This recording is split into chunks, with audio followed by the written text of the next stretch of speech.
The Minnesota Wild dropped in the Athletics prospect rankings from last year to this year. Plus, what would an all-star team from the Central Division look like? And which Wild player is going to have the best time at the state fair? We discuss on today's episode of Locked on Wild. You're Locked on Wild, your daily podcast on the Minnesota Wild. Part of the Locked On Podcast Network, your team every day.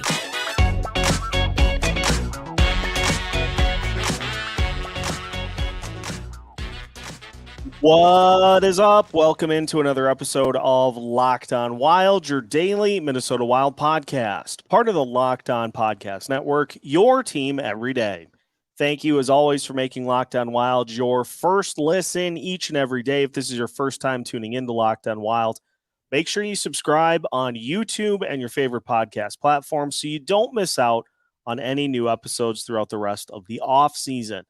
On today's episode of Locked on Wild, we discuss Corey Pronman's prospect rankings for the Athletic. Minnesota Wild dropped a couple of spots this year compared to where they were last year. So we'll take a look at who made the top 10 and who made the top 10 in the Wild's prospect pool as well. We'll also take a look at the Central Division. What would a draft of players from each team look like to field a roster? And State Fair is underway, so we'll discuss which Wild players would have the best time out there at the great Minnesota get-together. My name is Seth Topal, your daily Minnesota Wild insider, joined by Mr. Monday, Alex Micheletti. Alex, we have hit State Fair time, which means August is pretty much over, which means September is here, which means preseason is close, which means the season is close as well. We are finally in the home stretch before the start of the NHL season. I'm not breaking any news here, but I cannot wait. Yeah, the sports abyss is finally coming to an end, thank goodness. And we got NFL and college football right around the corner here too. So yeah, it's a great time of the year, and you're just antsy for hockey to start. So I cannot wait. And it was a really fun past season, and so we're ready to continue, and hopefully the Wild can make it back to the playoffs. Yes, most definitely. Now, we start by talking about something that is looking into the future a little bit with the Athletics prospect pool rankings. Corey Pronman went through and ranked every team from number 1, which happened to be the Anaheim Ducks, all the way down the list to 32, which happened to be the Boston Bruins. And just taking a look at prospects 23 and under in these rankings. So that gives you a little bit of an indication as to who will be on this list and who won't be. But the Minnesota Wild make the top 10. In fact, they are 10th on the list. The top 10 includes Anaheim at 1, Chicago at 2, Buffalo at 3, the New Jersey Devils at 4, Columbus at 5, Montreal at 6, Ottawa at 7, Detroit at 8, Seattle at 9, and the Minnesota Wild at 10, just above the Philadelphia Flyers, who I actually figured that they would be way lower on the list because I just assumed that Chuck Fletcher emptied the cupboard. But the Wild's top 10 prospects in that list include Matt Boldy at 1, and really no surprise there, although this is kind of in that gray area of, is he really a prospect? He's an NHLer in my mind, but is included on this list to start it off. Then you have Marco Rossi at 2. You have Jesper Wallstedt at 3. Charlie Stramel at 4, which is interesting, and we'll talk about here in just a second. Danila Yurov at 5. Brock Faber at 6. Marat Hustendinov at 7. Caden Bankier at 8. Liam Ugrin at 9. And Carson Lambos at 10. Adam Beckman, 11. Riley Height, 12. Jack Peart, 13. And then they have in the has a chance to play category Hunter Height, Damon Hunt, Rasmus Kumplainen, Rieger Lorentz, Kyle Masters, Servac Petrovsky, and David Spacek to round out the prospects that Pronman took a look at. And so in just looking at that list, which surprises you more, the fact that the Wild were 10th on the list or the ranking of the top 10 prospects in the Minnesota Wild system? I think the ranking of where the prospects were, I don't think the 10th is surprising, just because Marco's got to hit. If Marco doesn't hit, then that's a big issue, because he was picked so high, and if if he doesn't turn out, that's a real blemish as far as where the prospects are for the Wild. So he's got to hit this year. So I was more surprised on the order of how he ranked the prospects.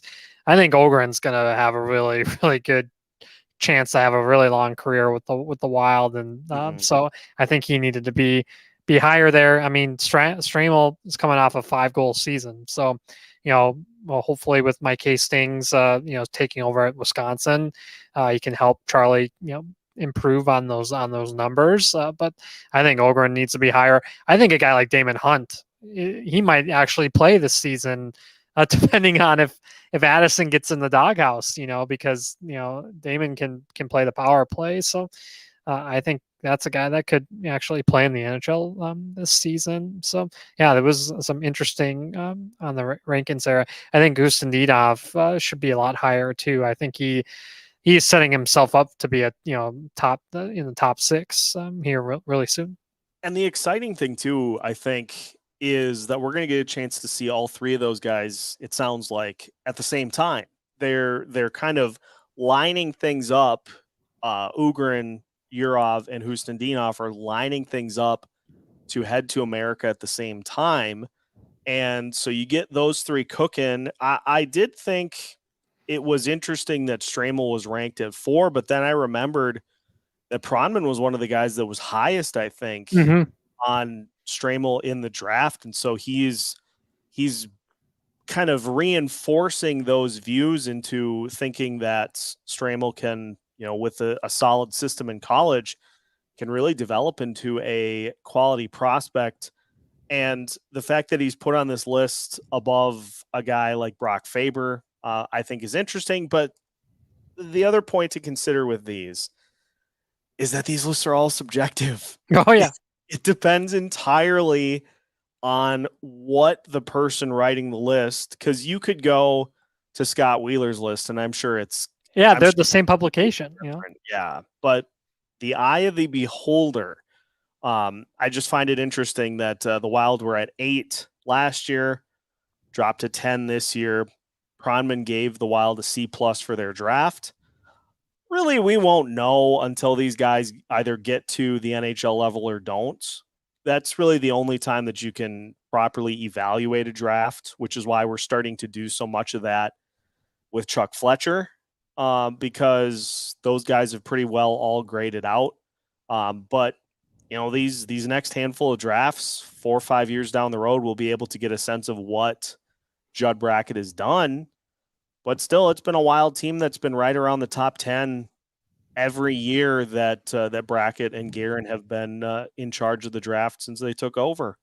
Yeah, exactly. And now it comes down to the getting those centers and hitting on those. That's the that's the biggest thing, especially still dealing with the cap issues, and you're hoping 2 or 3 years, maybe 4 on some of these guys, and you hope they can fill those center holes because for whatever reason it's been so hard to get a free agent center here, obviously because of the cap hits. So yeah.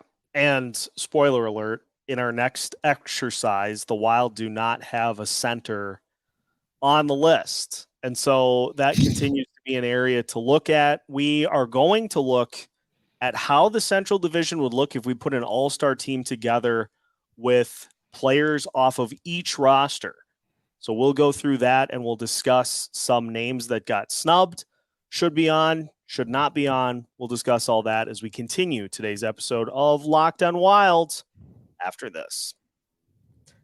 Football season is here, and you can get ready for the NFL with incredible offers from FanDuel, America's #1 sportsbook. Right now, new customers can bet $5 and get $200 in bonus bets guaranteed. Plus, all customers who bet $5 will get $100 off NFL Sunday Ticket from YouTube and YouTube TV. Now is the best time to join FanDuel. The app is easy to use, and you can be on everything from spreads to player props and more. So if that offer is not tantalizing enough, head to FanDuel.com/lockedon to kick the season off with more from FanDuel. FanDuel, official partner of the NFL. Continuing today's episode of Locked On Wild. Once again, thank you for making Locked On Wild your first listen each and every day. Again, if you haven't already, make sure you're subscribed on YouTube and your favorite podcast platforms. And do be so kind as to give a 5-star review on either Apple or Spotify. Those help us in terms of putting us out further in the algorithm for both platforms. The more reviews you get, the more you get seen. And so that allows for more people to be part of, as I'm calling it, Locked On Wild Nation. We'll come up with a better name as we get closer to the season. But those reviews help just getting the podcast out there more. So make sure, if you haven't already, take the time, give us a review, 1, 2, 3, hopefully 4 or 5 stars. Whatever you feel about the show, we appreciate the feedback. All right, Alex, let's look at, we're putting together an all-star team.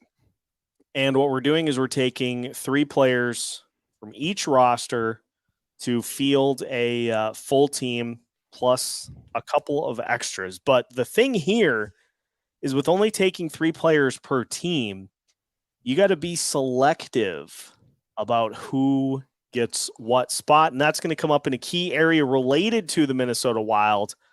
But I just don't think there's a better way to do it. So let's just go through the list. I had you put this together so that I could kind of look through it, and then we can discuss. So let's just go right off the bat with the 3 players that you picked for the Minnesota Wild. Yeah, I went with Kaprizov, Boldy, and Brodin. I think I couldn't leave Brodin off. He is such a rock star on the back end, and you need a shutdown guy. He's one of the best in the league at what he does. You see him when he plays Connor McDavid. He just makes Connor's life it's really tough to get space against Brodin, and so I had to put him on there. Kaprizov's obvious, and then Matt Boldy. What an end of the season he had, regular season, and so March. Yes, so I think he's just gonna run with how he did that at the end of the regular season, and just go into superstar mode here this upcoming season. Now, people may say, well, what about Filip Gustavsson? Well, as we're going to see, you can only have 3 goalies on the roster, and there are 3 pretty good ones in the Central Division. For the Avs, again, this one's pretty set in stone. Yeah. I don't think there's another way to do this. No. Going with McKinnon, Makar, and Rantanen as you did. Yeah. There's no other. Yeah. If you're picking 3 per team, those are the only 3 choices. Yes. There's no debate. Georgiev had a great season, right, for them, but again, he's not better than the 3 that I picked that we'll talk about. Yeah. Moving to the Predators, Roman Josi, UC Saros, and Philip Forsberg. So there you have it, your first goalie. Yep. Probably the best in the division, one of the best in the league. And I forgot just the level of attack that he faced this season. It's unbelievable. And he's the smallest goalie in the league too. And what he does it's just incredible. Yeah, so you're definitely taking him. You're taking, now I got to say, a top 3 so far for defense of Makar Yossi and Brodin is pretty gross. Yes, yeah. It's unbelievable. They can all skate. Yeah, it's amazing. And a top 6 that so far has Kaprizov, Boldy, McKinnon, and Rantanen. Forsberg's probably going to be a third line guy. Yeah, which is Sorry. and he's a stud too. It's crazy. And Lots of talent. We'll get to why as we move to as we move through these teams. So Chicago, you had Connor Bedard, Seth Jones, and Taylor Hall. Bedard again is probably going to be a third line guy in this team. Right. Which is just insane to think the number 1 overall pick. The Blackhawks were so hard to pick. The talent that's left that team over the past couple of years, it's crazy, and retirements, and if this is the end for Jonathan Toews, what a career! One of the best leaders in all of sports for the past decade. So if it is the end, what a run! So. Yeah. They did acquire Taylor Hall, so that was a pick. And then, Seth Jones, he's a really polarizing player, but, he's continued to make all-star games no matter what. Somebody needs to be on that third pairing. So you can't have all top line defensemen. So we go to the Blues, and it's Kyrou, Falk, and Parayko. Kyrou, love that selection, love that inclusion there because the speed is second to none. He might be one of the fastest players, if not the fastest player in the division. And then Falk and Parayko are good on this team, good depth guys. Yes. So take that. Dallas, and again, we're starting to see the clearer picture as to the goalie situation. Right. Dallas, it's Robertson, Heiskanen, and Ottinger. There's rock solid. There's no debate. No other choices. So now your top 4 for this team that is going to go toe-to-toe against whatever the Pacific Division's all-star team looks like. Your top 4 on defense, Makar, Yossi, Brodin, and Heiskanen. Are you kidding me? Like that? That's Disgusting. As good as you can get. Yeah. Gross. And now what you probably do, what you could do is Kaprizov, McKinnon, Robertson, and then Boldy, Rantanen, and Forsberg as your second line. Sick. Yes. It's just. Oh, but wait, there's more. So that may not end up being how that goes. For the Jets, Hellebuck, Connor, and Morrissey. And then for the Coyotes, Schmalz, Hayton, and Keller. Pretty rock solid. I mean, those 3, that was, the Coyotes' top line, and they actually were really, really good this season. Hayton had a breakout, and, Keller's superstar mode, and Schmaltz is, consistent as they come in the Central. Yeah, I would. I'd maybe put Clayton Keller on the second line of this team. Yeah, he had that good of a year. Yeah, I mean his passing ability and just he can snipe. He's so much fun to watch on a team that loses a lot, and he still puts on a show. Matt Boldy can play center. Yes. Yep. He can do it. So there's why no Filip Gustavsson, because you've got Connor Hellebuck, you got UC Saros, and you got Jake Ottinger. I mean, you can't. That's they do so much for those 3 teams too. Yeah. I mean, just imagine all 3 of those teams without who they have in that. They wouldn't be playoff teams. If Gustafsson is the 4th best goalie in the division, those are the 3 in front of him. Yes. Yeah. So it's a stacked division, which is why we see things so tightly bunched in spots. And I've talked about this on the national show, and I think we've talked about it as well. But you've got Colorado and Dallas up at the top, and there's a little bit of a separation. And then the Wild have good top end talent, just need some additional scoring help. And so they're right in line with teams like, Winnipeg is a trendy pick for this season because they have kind of started to get rid of some of the disgruntlement, and more of that's on the way. But then you've got St. Louis, who's trying to be on the up and up. Nashville's trying to get back to the top. And so you have Minnesota, you have Winnipeg, you have St. Louis, all are kind of right in line. And then you have a little bit more separation, and you have the likes of Arizona and Chicago. So it's a division that has tons of talent, which is why some of these games that should be wins usually end up being the ones that you have to really, really sweat. Yeah, I mean, this division is going to be an absolute grind to be in the top three. I think people are sleeping on Nashville. I really like the makeup of that team, and you got a guy, like those three that we mentioned, Saros, Yossi, and Forsberg. Those are three pillars at each different position. I mean, and you had a guy like Ryan O'Reilly. I think that was just a gigantic move by Nashville.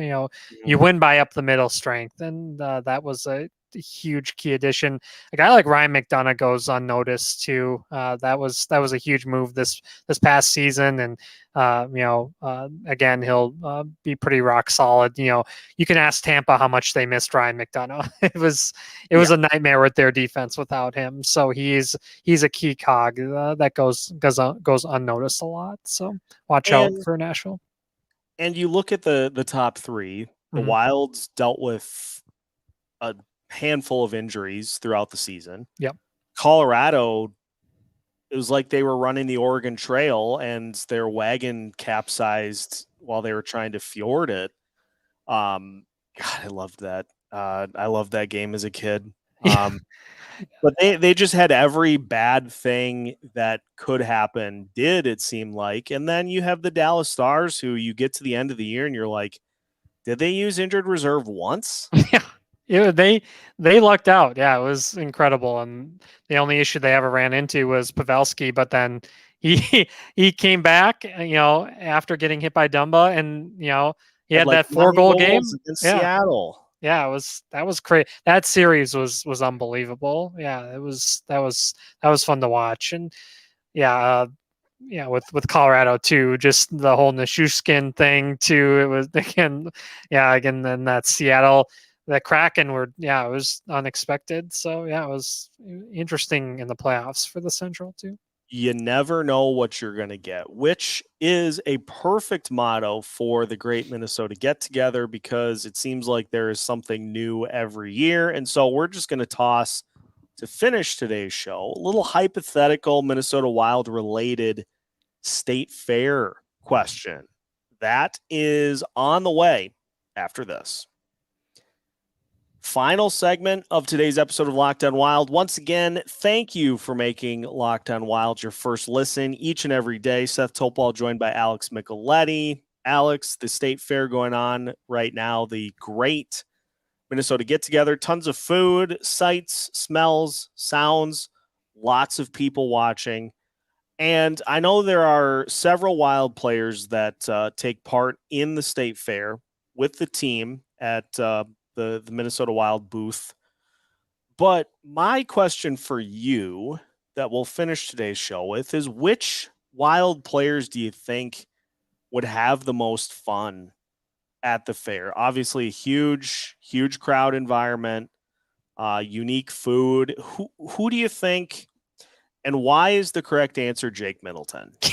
100%. Yeah, we saw him at the Minnesota United game against Seattle today, and earlier today, and he was just sitting amongst the regular people there. It's just unbelievable, and he kind of went unnoticed. It's a different crowd, so maybe they're not used to watching him play hockey, but it was just so cool to see him just taking in a game there in the community. And every time he's on a podcast or being interviewed by our buddy KG, it's he brings so much energy. He started the tarps off movement with Reeves there, and so yeah, it's what a guy. Missing teeth, mustache, the whole thing. Just he's vibes to 100%.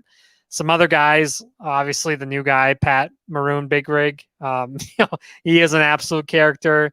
I'm sure he loves to eat fair type of food, and we know he loves his beers too. So I'm sure just checking out all the beers and. Obviously the captain Jared Spurgeon is a fan favorite too. Russo had him on his podcast, and they had people like out the door trying to see him and meet him, and he's such a classy guy, and everybody enjoys when they can see Jared. So those are three that come to mind. Why do I feel like Maroon would be in the midway the whole time? Just all the games, like the mallet thing where you hit and the bell goes up to the top. He'd be doing that. He'd be doing the ring toss where you throw the softball at the milk bottles. All those carnival games, and I have to feel like your odds are pretty good that he would win every single one of them. Oh, 100%. He's got a couple kids, so the pressure's on for him to get stuffed animals and that sort of thing. I'm sure he's good at the making the they have the basketball one that's popular too. I'm sure he would just drain into the basket too. So yeah, just an absolute character. A place like that is made perfect for Patty. Yeah. I feel like some of the Swedes, Brodin, Eriksson Ek, they just would go get every food item that there was. Like 100%. Go, you'd come back and you'd see like Brodin with a shopping cart of just all the fair foods. Because those guys they like their food, and I think that would be the thing that they would enjoy most about the fair. Yeah, 100%. And their metabolisms are so high too. They can, like our buddy Nick Lewis. I don't know if you saw on his list of just that in made pictures. Me tired reading it. Yeah, it's amazing how much different drinks and food items that he got through in his one day there. I was like, oh my goodness. Yeah, it was hilarious. He made he responded to one of the my tweets to him. He said, I said, how's your stomach doing? And he said, Joey Chestnut response to me. So it was absolutely hilarious. Yeah, good stuff. What is your go-to when you're out at the fair, out mingling or taking in one of your dad's regular appearances on 9 to noon, or any of the other fine programming at KFAN? I'm all about the mini donuts. If I can find mini donuts, that's one of my favorites. Sweet Martha's cookies obviously is a staple, and Pronto Pups. So those are the go-tos for sure. Mine is the lobster roll. Okay. I was Pronto Pup is a go-to, so I'll get one of those too. But I stumbled upon it in it's right around the KFAN booth.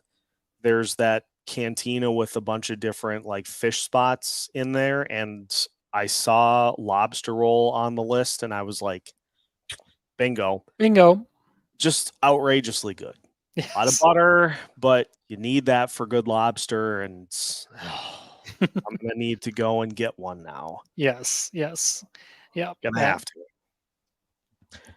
Well, that will do it for today's episode of Locked On Wild. So, mention as well, if you have not already, make sure you check out the Minnesota State Fair. Who knows? You may run into one of us there just mingling through the crowd. So make sure you go. Make sure you subscribe on YouTube and your favorite podcast platform so you don't miss out on any great Locked On Wild content between now and the end of the off season. You can find new episodes every Monday through Friday as part of the Locked On Podcast Network.